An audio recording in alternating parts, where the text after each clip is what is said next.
There are days when you believe that fortune has finally smiled upon you. Days when every rainfall of disappointment seems to cease, giving way to a small but radiant ray of sunlight. The day I received the call from Claire at North Bay Solutions was one of those days. After months of being stuck inside my tiny apartment, chewing on polite rejection emails and vague promises from distant recruiters, I could barely believe my ears when she said, "We are thrilled to invite you to join our team." I held the phone tightly in my hand, my heart pounding so fiercely I was sure it could be heard on the other end. When the call ended, I stood frozen in the middle of the kitchen, the old linoleum floor cool beneath my feet, the phone still pressed against my ear as if I were afraid that everything would dissolve like a fading dream. That evening, I opened my laptop and stared at the offer letter they had sent. A real contract, a promise of a clear salary, benefits, and opportunities for advancement. Phrases like leadership development and performance bonuses danced across the screen, as if someone had read my most secret hopes and decided to grant them life. I had imagined countless times how this moment would feel, and now it was here, vivid and undeniable, a new future, a fresh start, a quiet affirmation that all the struggles, all the dreams, and even all the rejections had not been in vain. My mother was the first person I called to share the news. She wept over the phone, her voice trembling. "I always knew you would find a place worthy of you." Her words flowed into me like a warm current, soothing wounds I had not even realized I was carrying. I told myself that this time would be different. This time, I would find my footing. I would no longer be suspended in a state of waiting and disappointment. On my first day at North Bay Solutions, I nearly held my breath in awe. Gleaming glass doors, polished concrete floors, a reception desk adorned with a bright smile, and the aroma of fresh coffee filling the air. Claire greeted me with a radiant smile and handed me a thick folder titled Career Path. She told me I was one of their most promising new hires, that I could rise quickly if I stayed consistent. Standing in the warm light of the reception area, I felt as though I had stepped into a dream that had finally come true. Mark, the team leader I was assigned to, quickly made me feel welcome. He shook my hand with a firm grip, smiled with easy confidence, and said, "Work hard here, Sarah. It truly gets recognized." Those words filled me with an unfamiliar strength. I straightened my posture, smoothed the front of my jacket, and followed him with a burning determination. The first few weeks passed like a dream. I arrived early, stayed late, and tackled every assignment with a zeal that even surprised myself. Every email I drafted, every project I completed, was treated like a brick I was carefully laying for the foundation of my future.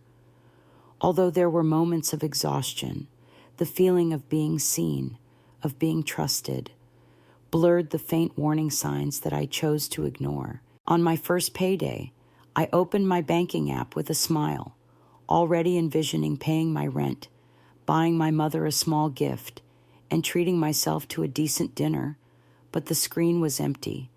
I blinked and refreshed the app. Still nothing. A wave of unease quietly rose inside me. I reassured myself that it was just a minor glitch, that everything would sort itself out by the end of the day. Toward the end of the day, I approached Claire and gently asked about the payroll. Without even glancing up from her computer screen, she answered curtly, "Probably just processing. The system is sometimes slow." No apology, no offer to check. I backed away from her office, a heavy stone settling in my chest. Driving home, I kept lying to myself, whispering that this was normal, that I was overthinking. But that night, I sat hunched on my sofa, phone clenched in my hand, refreshing the banking app over and over in vain. The next day was the same. And the day after that, my emails to Claire went unanswered. My messages to Mark received only silence. I began to feel like a speck of dust drifting in a giant machine, unseen, unacknowledged. When I finally gathered the courage to ask again during a short meeting, Claire gave a strained smile and dodged the question. Under the cold fluorescent lights, the truth began to slowly reveal itself. This was not a system error, nor an unfortunate accident. It was pure disregard. But the true blow did not come from the delayed checks. It came from the betrayal of trust. One afternoon, during a quarterly review meeting, Mark pointed at the performance chart and announced that we were 15% behind target. Then, he turned directly to me. His voice was emotionless. Mistakes in compiling customer feedback. Sarah's team is responsible. I froze, as if slapped in public. The shock left me numb, unable to respond. I had never even touched that project. It was not my assignment. I was not even in the department that handled it. I tried to speak, my voice trembling, to tell the truth, but Mark silenced me with a cold wave of his hand. No need for defensiveness. Let's focus on solutions. The room fell into a stifling silence. Eyes turned toward me, heavy with judgment. I bowed my head, pretending to take notes, trying to hide the humiliation burning in my chest. When the meeting ended, I packed up my things with shaking hands. Mark brushed past me, whispering like a knife cutting through flesh. Don't take it personally. It is just business. I walked out of the conference room, each step weighted with invisible tons. In the hallway, I leaned against the wall, struggling to breathe. An emptiness spread from deep within my chest, pulling me down into a hollow abyss. That evening, I sat curled up in my dark apartment, the dim streetlight filtering through the blurred window. In my hand was the offer letter from that hopeful day, a paper I had once cradled like a golden ticket to a new life. Now, it was nothing more than an empty promise, a cruel mockery of the dreams I had once dared to kindle. I thought about my mother, about her tears of joy when I succeeded. I thought about how I had trusted, had opened my heart, had given every hour an ounce of effort, believing that sincerity would be met with fairness. And now, all that remained was a bare truth. I had been betrayed, not just by one person, but by an entire system, a system that devoured passion, crushed loyalty, and discarded people like me as if we were disposable tools. In that moment, something inside me collapsed. It was not a noisy rage, nor a melodramatic despair. It was a quiet, cold shattering, as if a part of me had cracked forever. I sat there for a long time, alone in the darkness and the death of my dreams, no longer believing in promises, no longer believing in fairness, no longer believing in myself. And that was only the beginning. There are nights when you cannot sleep, not because of nightmares, but because of something much heavier, a silent emptiness in your chest that reminds you that if you stay still, you will remain trapped at the bottom of that pit forever. After long days of silent endurance, I realized that no one was coming to rescue me. No one was there to lean on. If I wanted to survive, I had to find my own way out. There were no more beautiful illusions about justice or kindness, only the cold reality and a decision that could not be delayed any longer. That night, for the first time in weeks, I opened my laptop not to work for them, but to work for myself. I began gathering every small piece of evidence I had once overlooked in my oblivion. Every email, every meeting memo, every mention of salary or working conditions, I silently saved, carefully as if each word was the only key to unlocking my freedom. The next morning, under the pale light of the office, I smiled and greeted Claire as usual, holding my coffee cup like any model employee. But inside, I was no longer the same. I was no longer the girl who blindly placed her faith in empty promises. I sat down at my desk, turned on the computer, and began a double game, half for work, half for survival. I knew I had to be careful, had to be patient, because one small mistake could turn the trap I was setting into a noose tightening around my own neck. Things became even more urgent as more disasters struck. The next month, when I opened my banking app, I was no longer surprised to see the same stagnant balance, but this time, alongside the disappointment, there was a quiet rage smoldering like embers beneath the ashes. I asked Claire again. She only shrugged and turned back to her computer screen, as if I had just asked about the weather. When I mentioned the salary to Mark, he simply laughed and patted my shoulder like one would console a clueless child. "Do not worry. You are doing great," he said, before piling more work onto my already full desk without any mention of pay. The feeling of being trampled left me breathless, but it also made me sharper than ever. I started carrying a small USB hidden in my palm, quietly backing up every document, every report. I recorded dates and cross-referenced data between the promises made and the harsh reality I was witnessing day after day, every night after work. I sat at my home computer, organizing the evidence into separate folders, each file named with a code that only I understood.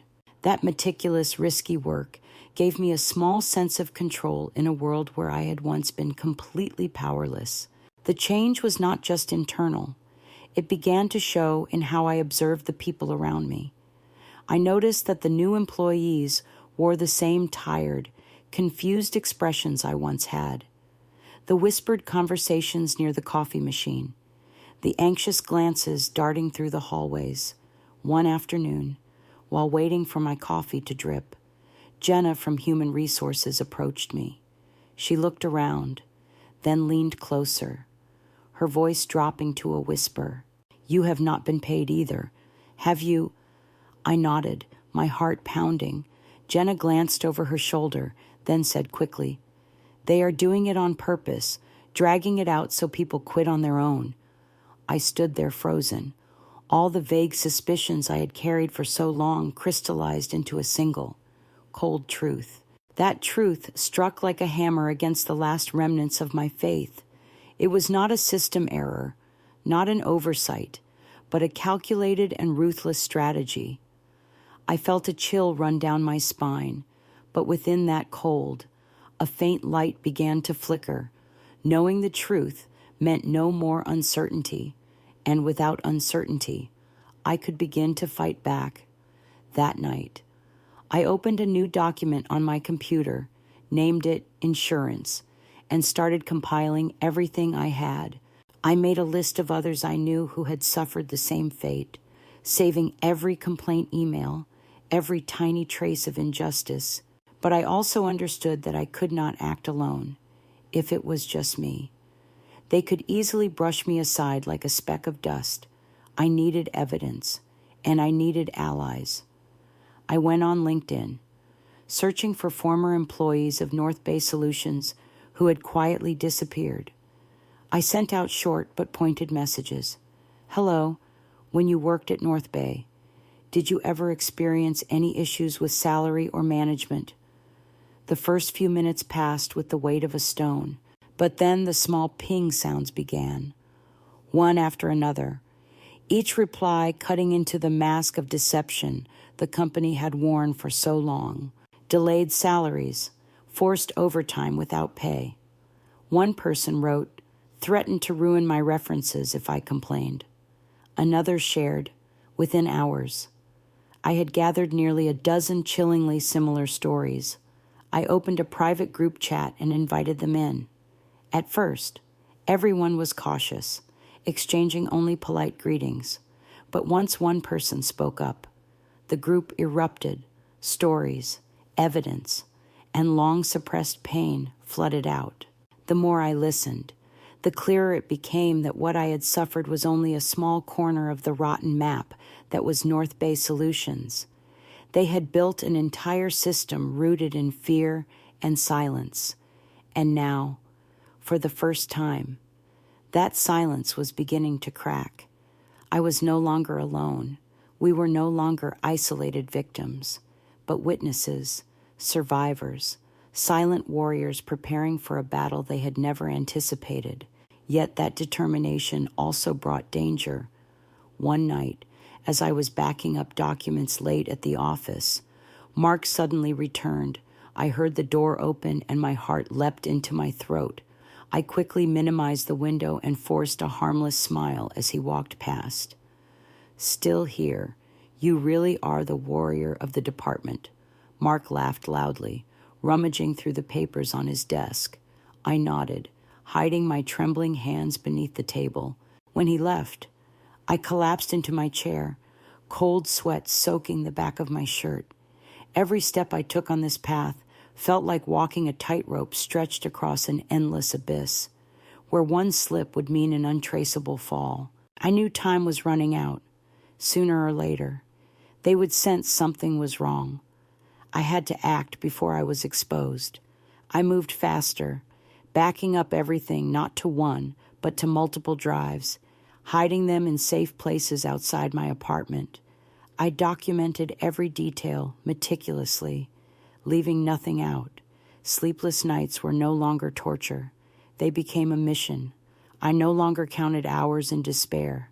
I counted every piece of evidence saved like counting bullets before an inevitable war. Amid all that chaos, something fundamental changed inside me. I was no longer afraid, or rather, I was still afraid, but fear no longer controlled me. It became just another piece of luggage I carried as I moved forward, alongside anger, clarity, and an unbreakable will. Every time I looked at the faces in the group chat, these strangers who carried the same wounds, I felt a silent strength rising in my chest. We had endured enough, and now it was time to return every scar they had carved into us. There are moments when you think everything has finally settled into control, only to find the ground beneath your feet suddenly cracking open, revealing chasms you were never prepared for. In the days after our small group quietly gathered evidence, the atmosphere at North Bay Solutions began to shift. There were no more friendly pats on the shoulder or easy social smiles. Instead, there were scrutinizing looks, conversations that abruptly ended when I walked by, doors that slammed shut, and meetings held without my invitation. I knew, somehow, they had started to suspect. On Monday morning, just as I set my coffee cup down on my desk, Claire appeared in front of me, a stack of documents in hand. She smiled, but the smile was stiff, almost mechanical. "Sarah, Mark would like to see you right away," she said lightly. Though her eyes betrayed a glint of caution, I gathered my papers calmly, keeping my face composed, but inside, each heartbeat sounded like a warning bell. Stepping into Mark's office, I immediately sensed the change. The smugness he once wore so effortlessly was gone. Instead, he looked tense, his fingers tapping rapidly against the table as if struggling to restrain a rising anger. "Sarah," he began, his voice low and cold, "we have received information that someone has been backing up internal data without authorization." I looked him straight in the eyes, unwavering. "I am just doing my work," I replied, my voice even. Mark leaned back in his chair, squinting as if weighing his options. "I hope so," he said finally, and dismissed me, unable to find enough cause to act. I knew I was walking a razor's edge. One small slip, and they would find a reason to push me out before I could act. But what I did not expect was that the first cracks in their fortress would appear not from my side, but from within their own. Jenna, who had quietly helped me from the early days, rushed to find me during lunch break. She pulled me into a quiet corner, her breathing uneven. "Something is happening," she whispered urgently. "Mark is under internal investigation. Someone sent an anonymous complaint to the board." I felt a tingling numbness spread through me, not from fear, but from a faint, quiet hope. Someone outside our circle had acted, or perhaps the ripples of our silent moves had awakened others who had long suffered in silence. The office grew heavier with each passing day. Mark no longer strutted through the halls like a king in his castle. He started avoiding large meetings, dodging glances, stumbling through unexpected questions. I saw him often locking his office door, making hasty phone calls with a grim face. Sometimes I caught Claire glancing away quickly when she passed me in the corridor, her smile frozen and brittle. The masks were cracking, piece by piece. Then one afternoon, as I was gathering the final documents for our case, an unexpected event shattered the silence. Claire was called into the Human Resources office. The rumors spread like wildfire. Within hours, the office was buzzing that Claire had been suspended pending investigation. I sat motionless at my computer, struggling to maintain a calm exterior while a storm raged inside me. Claire, who once laughed when I asked about my salary, was now the first to fall into the net.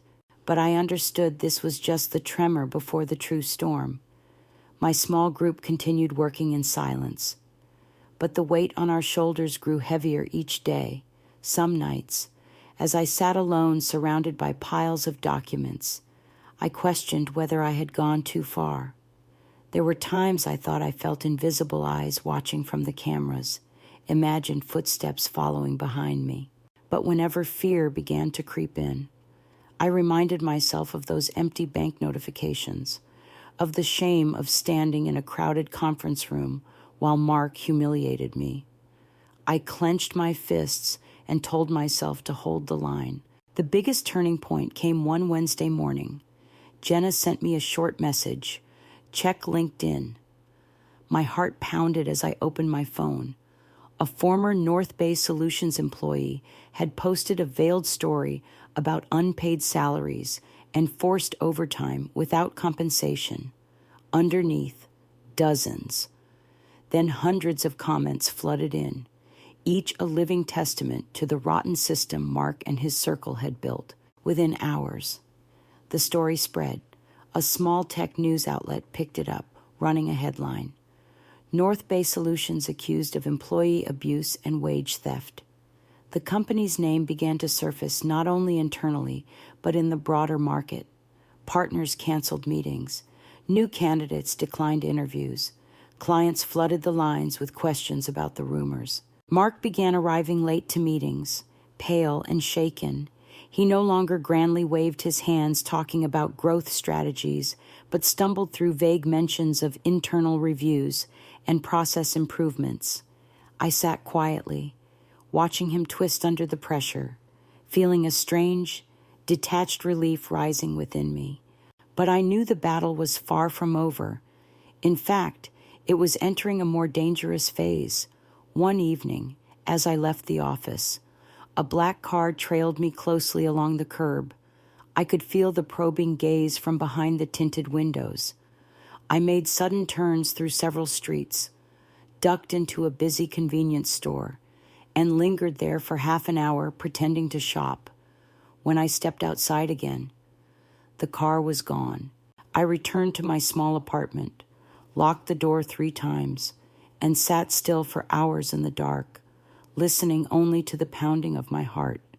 Fear bled quietly inside me, but I had gone too far to turn back. In the following days, we pushed harder. Evidence was quietly sent to labor organizations and reputable media outlets. I and my silent comrades met at empty cafes late at night, passing files hand to hand, verifying every detail, confirming every story, with each complete dossier. I felt another brick loosened from the wall of lies that North Bay Solutions had long built. When the official complaint was filed with the Department of Labor, I knew there was no retreat. The feeling was chilling, but also strangely peaceful. After all the endurance, after all the silent shame, I could finally lift my head and face the truth, no matter what the cost would be. And then, on a misty morning, the news exploded like a bomb in the local tech scene. North Bay Solutions was officially under investigation for wage theft and employee abuse. Mark Turner, the name that once made the office hold its breath, was now named openly in the accusations. The final mask had fallen, revealing the face we had silently borne for so long. Reading those words, I did not smile, I did not cry. I simply exhaled a long breath, as if for the first time in a year, I could breathe real air again. The battle was not over, but for the first time, I knew we had made a crack that would never be patched, and through that crack, the light had begun to seep in. There are mornings when you wake up no longer feeling afraid, not because the world has become any less cruel, but because you have changed. On the day news of the investigation into North Bay Solutions spread, I sat by the window of my small apartment, watching the slow crawl of traffic beneath a thin veil of rain, my heart as light as a piece of paper. It was not that everything was over. I knew there were still storms ahead. But in that moment, I realized I had crossed the final threshold, the place where fear no longer bound me. I had stood up, and I had begun to believe that I could go even further. The office of North Bay Solutions was no longer a place of hollow smiles and empty promises, vacant desks, averted eyes, frantic phone calls behind closed doors. Mark no longer appeared at Monday morning meetings. Claire had vanished entirely, as if she had never existed. Rumors of firings, sudden audits, and broken contracts spread like fire across dry fields. Every time someone whispered behind my back, every time another desk was abandoned, I felt a part of justice quietly reclaiming its place. But I knew better than to trust the system alone. People like us, those who had been pushed to the bottom, who had been treated like disposable pawns, could not stand by waiting for miracles. We had to act that night. Our group gathered at a small cafe on the outskirts of the city. The cold wind seeped through the cracks in the windows, making the coffee in my hands tremble slightly, but my voice was steadier than ever. We cannot stop at reporting them, I said, my gaze sweeping over the familiar faces. We have to tell this story to the world, not just to claim justice for ourselves, but to stop them from hurting others. Jenna nodded first, then the others followed. No grand speeches, no solemn vows. Determination was already etched deep in their eyes. We divided the work among ourselves, collecting testimonies, polishing documents, reaching out to journalists willing to hear us. Step by careful step, we mapped out the next course of action. The next day, I returned to the office as usual, but this time, every step I took on the cold stone floor was no longer the hesitant tread of someone awaiting judgment. I walked through rows of empty chairs, past the dark computer screens, feeling the collapse unfolding all around me, and instead of flinching from it, I walked straight in, ready to face whatever came. Mark appeared unexpectedly in the hallway as I made my way to a meeting room. He looked different now, his suit rumpled, his eyes bloodshot, his voice stripped of its former arrogance. "Sarah," he called out, his voice hoarse. I stopped, looking him squarely in the eye without wavering. "Can we talk?" Mark asked, sounding like a man teetering at the edge of an abyss. I shrugged slightly, gesturing for him to speak. "We can negotiate," Mark lowered his voice. "I can protect you from unwanted consequences." I did not respond immediately. For a fleeting moment, I saw the naked fear in his eyes. He knew I held something he could no longer control. I shook my head, slowly but firmly. "I am not here to negotiate," I said, my voice calm enough to surprise even myself. "I am here to end it." Mark froze, speechless, watching as I walked away toward the meeting room where the internal investigation awaited. My steps were steady, and I did not look back. I had chosen my path, and this time, I knew I would not walk it alone. The following days were a whirlwind. The remaining employees either left or were called in for interviews with the investigation team. The files we had painstakingly compiled were brought out one by one, every small detail carefully cross-examined. I remembered the sleepless nights, the breathless moments spent backing up files, the times I thought I would collapse under the weight of it all. Now, all those efforts had formed a wall of truth that neither Mark nor anyone else could tear down. One Friday morning, while reviewing some final documents, I received a call from Jenna. Her voice trembled with emotion. "We did it," she said. "The press has picked up the story. It is out there now." I opened my laptop, searched the news, and almost could not believe what I saw. Front page of a reputable newspaper, North Bay Solutions scandal, systemic employee abuse exposed. The article was thorough, with detailed evidence, employee testimonies, and even excerpts from internal documents we had gathered. A wave of emotion surged through me like a powerful tide. It was not the triumphant kind seen in movies, not an overwhelming sense of vindication, but a quiet, profound release. I sat silently in front of the screen, letting the hot tears roll down my cheeks, not from pain, not from regret, but because I knew that everything I had endured, everything I had risked, had not been in vain. That afternoon, North Bay Solutions sent out an internal email announcing leadership changes. Mark was officially suspended indefinitely pending investigation.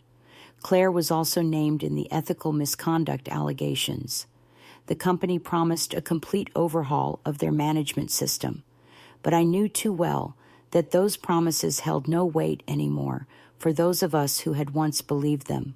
Standing by the window on the 14th floor, where my very first meeting at North Bay had taken place, I closed my eyes. I no longer saw the cold room with its indifferent nods. Instead, I saw the faces of my silent comrades, the encouraging messages, the documents passed hand to hand, the hurried but meaningful meetings. We had stood up, we had fought, and we had changed the outcome.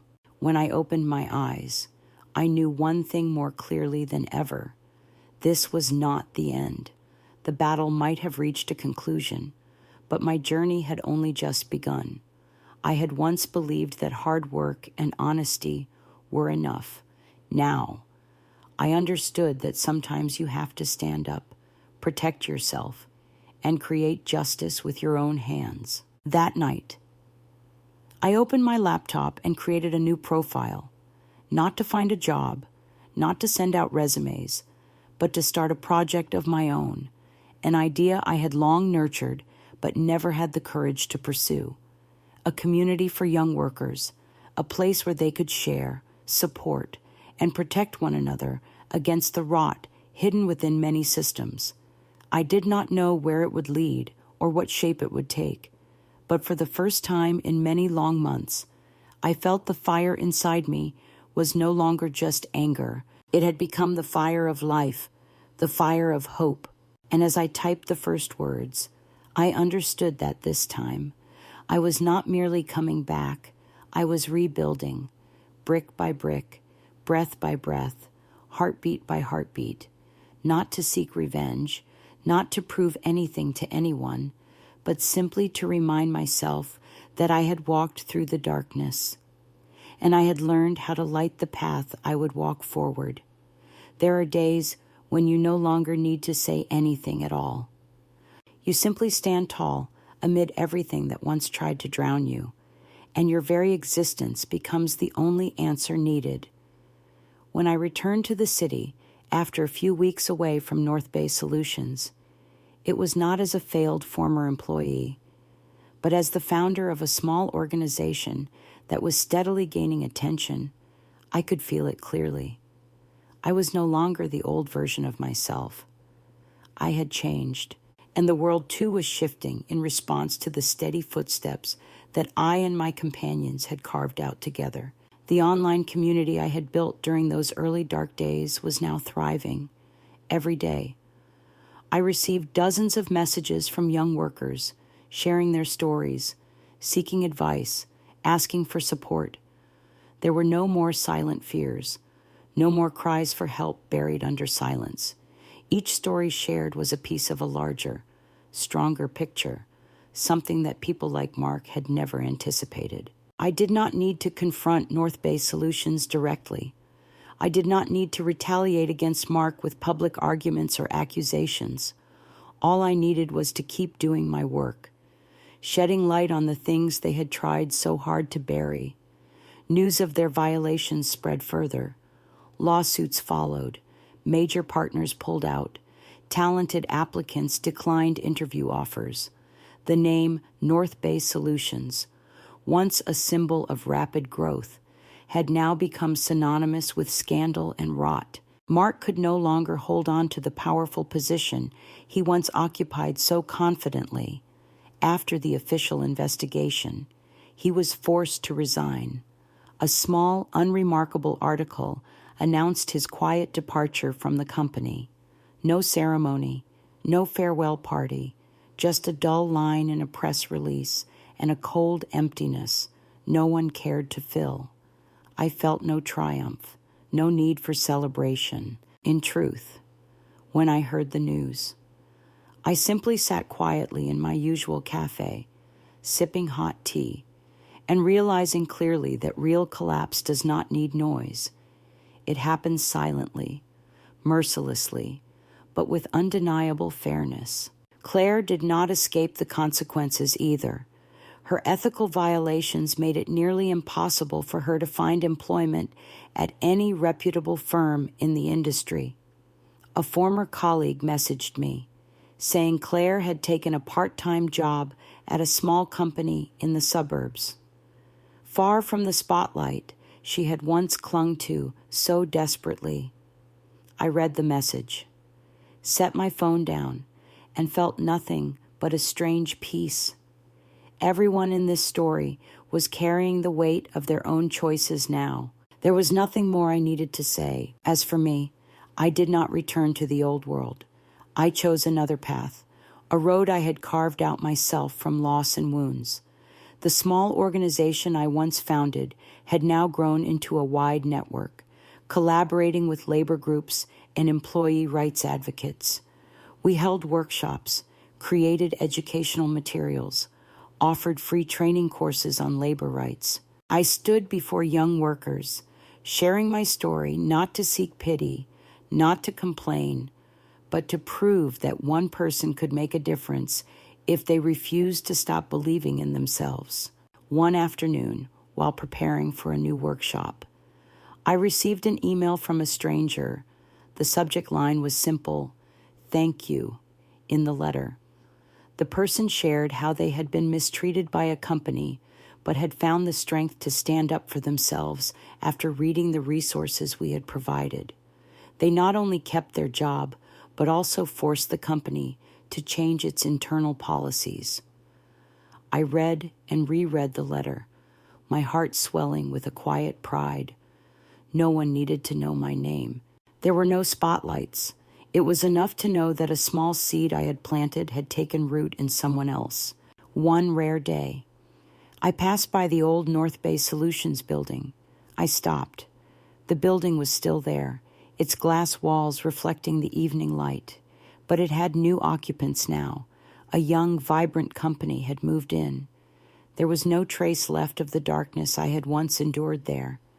I stood for a long moment, not to dwell in nostalgia, but to close the chapter, to close the days when I had let others define my worth. Back in my small apartment, I turned on the light, brewed a pot of tea, opened my laptop, and continued the work that still needed to be done. Outside, the rain fell softly, stitching a gentle tapestry for new dreams. I no longer felt bitterness or hatred. Those emotions, if held onto, would only weigh a person down. Instead, I chose calmness. I chose a quiet but unwavering resolve. There are scars that will remain, silently reminding me of what was lost and what was overcome. But they also stand as witnesses to a simple truth I have learned. That courage is not the absence of fear. It is moving forward, even while fear still lingers. That strength is not found in revenge, but in building again, better and stronger. And sometimes, the greatest downfall is not a loud, dramatic collapse, but the silent, inevitable descent of those who once believed they could never fall. Looking back, I hold no resentment toward anyone, not toward Mark, not toward Claire, not even toward those who turned their backs on me during my darkest days. Without them, perhaps I would never have had the reason to change, to grow, to become a stronger version of myself. Every pain, every loss, every time I fell, shaped the person I am today. If someone were to ask me whether I regretted anything, I would smile and shake my head. No, I do not regret it, because no matter how many sleepless nights it cost me, no matter how many wounds it left, I found the most precious thing of all. I found my faith in myself again. And now I move forward, not in noise or fanfare, but in a deep, steady quiet, a quiet that only comes after you have walked through storms, seen the deepest darkness, and still chosen to believe that light always exists.